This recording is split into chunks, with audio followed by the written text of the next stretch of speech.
Y'all, I had to jump on this Reesa Teesa story. I made a TikTok when the story first dropped or whatever, but let me take y'all back. So when I first started watching her video, it was the day before Valentine's Day, and I hopped on TikTok in the morning. That's a whole nother story, but I hopped on TikTok in the morning, and her first video was so captivating. I was like, whew, ooh, I need to see the second one. So I am watching all of her episodes, glued to TikTok, refreshing my feed, going to her page like, girl, where is the next one? Where is the next one?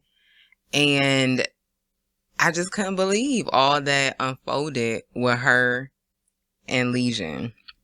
I feel like that's my cousin. I even sent the episodes to my mom. I'm like, Mom, I know you don't do TikTok, but you know how to watch the video. Go and click the playlist so that you can see.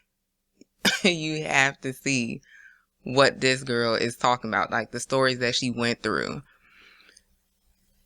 I like the fact that she was so open to discussing something that brought her trauma.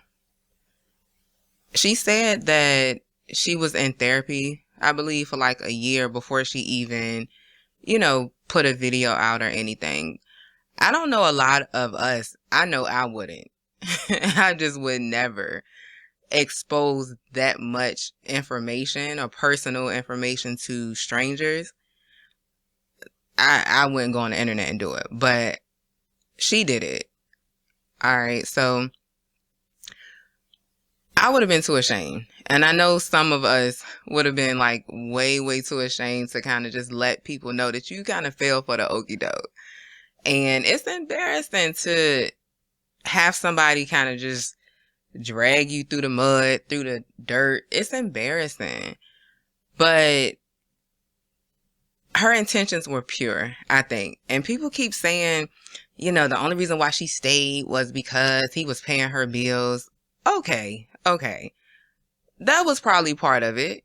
That was definitely probably part of it. But a lot of it that she admits to was that she was lonely. She was lonely. She wanted somebody to be there for her. She didn't want to be in the house during COVID alone. And a lot of us won't admit that. But we didn't want to be by ourselves either. So y'all can say whatever y'all want to say. I wouldn't let no man do this. Girl, you wouldn't let him do it. You just wouldn't tell anybody what he was doing. From her story, though, there are certain things that I feel that are just like valuable lessons that if somebody was dating somebody, that I feel like they should just kind of like look at what happened, evaluate, and then see if it's real or not.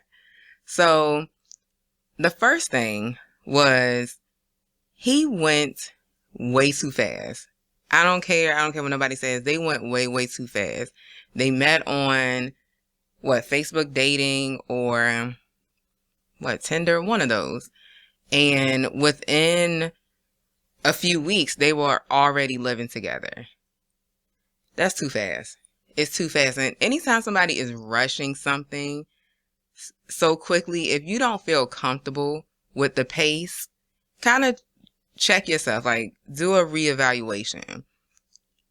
Is he or she love bombing you?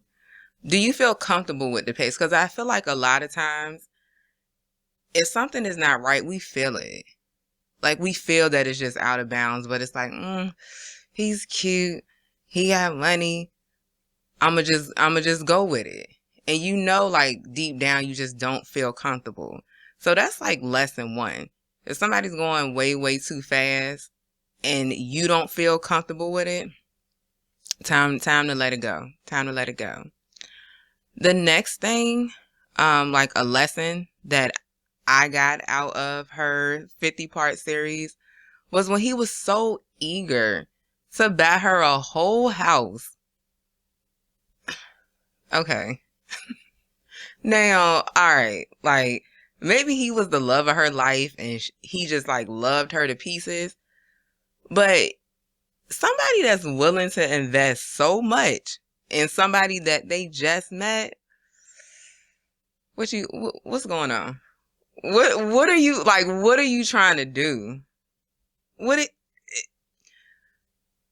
she's offering, and I'm not saying that relationships have to be transactional or we have to do tick for tat, but what is so great about her or just about me or any woman that you're willing to spend 4, 5, 600K of your money and you just met her? Red flag. That's a red flag. Whole red flag. So, lesson number 2. Anytime somebody is willing to invest so much so early, something not right. I don't know what that something is, but something is just, we're selfish by nature. We are selfish human beings. And if somebody is willing to just like, oh, I don't care about myself. It's all about you. Everything for you. That sounds a little fake to me. Something's not right. Something is definitely not right. All right, moving on. The third thing, well, I would say it's like 2.2, the second part of the second lesson. She went into this home buying process completely clueless. Now, I've never purchased a house before, but Google is for free. And if somebody is getting a house for me, I'm gonna Google. I'm gonna Google home buying process. Because what you don't want to do is be left out in the dark. You know nothing about what's going on. And I feel like that was a large part of the reason why he was able to keep this story up. Because if you don't know that you need to, verify funds? If you don't know that first, you just like, oh, well, maybe the realtor not getting back. And that's just not even how it works. I've never purchased a home, but if I were about to purchase a home, at least the initial stages, I'm going to Google. I'm going to do some research, take a home buying class or something. But I think that leads to the fact that she wanted to trust him. Like she wanted him to be her knight in shining armor, and call it cautious, but you can't put your trust so easily in people. You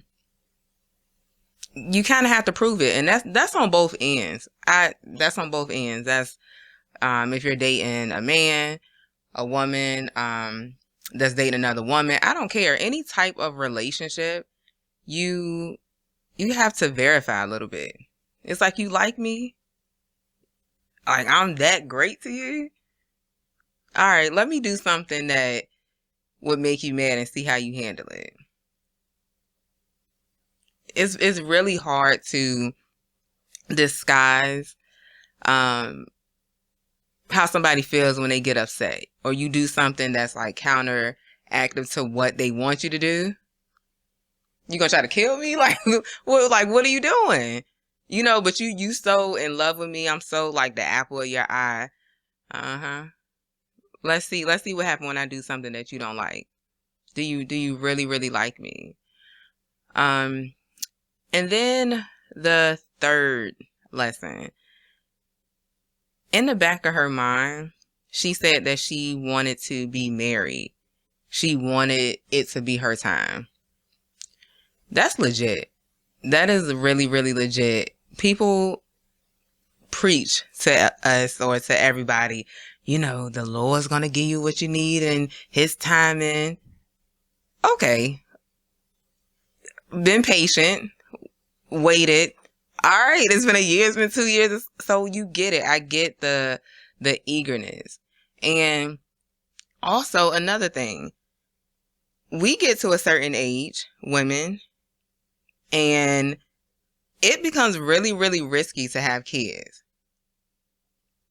And the doctors, if you go to the gynecologist, they like, you have kids? Do you want some? Why are you waiting? You're just like, dang, I just check. Just check what I came in here for. Don't wait too long. Or have you done a fertility test? I'm not even trying to get pregnant. I do want kids at a certain time, but it's a huge push. It's a huge push. Like, don't wait too long. After a certain age, you're risking it. You're just like, dang. So it is a push. It definitely is a push to have kids, be married if that's something that you want. And I think when you look at just her human experience, you have grace for her. Now, hopefully she's gone through extensive therapy and she understands, like, yeah, I was a little foolish. It's okay to be a foolish, but yeah, she went beyond the ruler. She went beyond the meter. And it's crazy that she had to go through such a traumatic experience to be able to tell her story. But this is the golden part of her situation. Although she probably felt like lesion destroyed her life at a point. Her trauma is what got her to this level. She's now signed with an agency, a marketing agency, a talent agency. She's been on Tamara Hall. She has all of these opportunities because of her pain, because of her trauma. So it kind of puts some hope into the saying of, you go through certain things, but joy comes in the morning. The fact that she is where she is, or is becoming what she's becoming, is also another thing. Reesa Teesa speaks very well. She speaks very well, and her storytelling skills, A1, chef's kiss. She had us listening to her for 50 parts. 50 parts. And she totally went against what any social media expert, any social media manager would have told you to do. Her lighting for her videos, horrible. Her videos on TikTok, long. That is like a no-go. But the fact that she was able to tell her story and she was so compelling, the fact that she didn't do a whole bunch of ums, and that's something that I struggle with. I try to stop and pause so that I don't say 80,000 times. She rarely said it. So you can just tell that speaking is her thing. Cultivating a storyline is her thing. She didn't leave out any details. I feel like I was there with her in the moment for every part, all 50 parts. So her trauma got her to this point. I'm glad that she was brave enough to tell the story, to be exposed, to be called names by people. And she's living in her ish, and I wish her all the best. Reesa, if you see this, Reesa Teesa, please hit me up. I would love to have a chat with you. You're my cousin girl. You don't even know. I would love to have a chat with you. I think your story is, although traumatic, it's very inspiring, because just to see where you are now in such a short amount of time, inspiring. And I think a lot of women and young girls can benefit from you by doing what you're doing.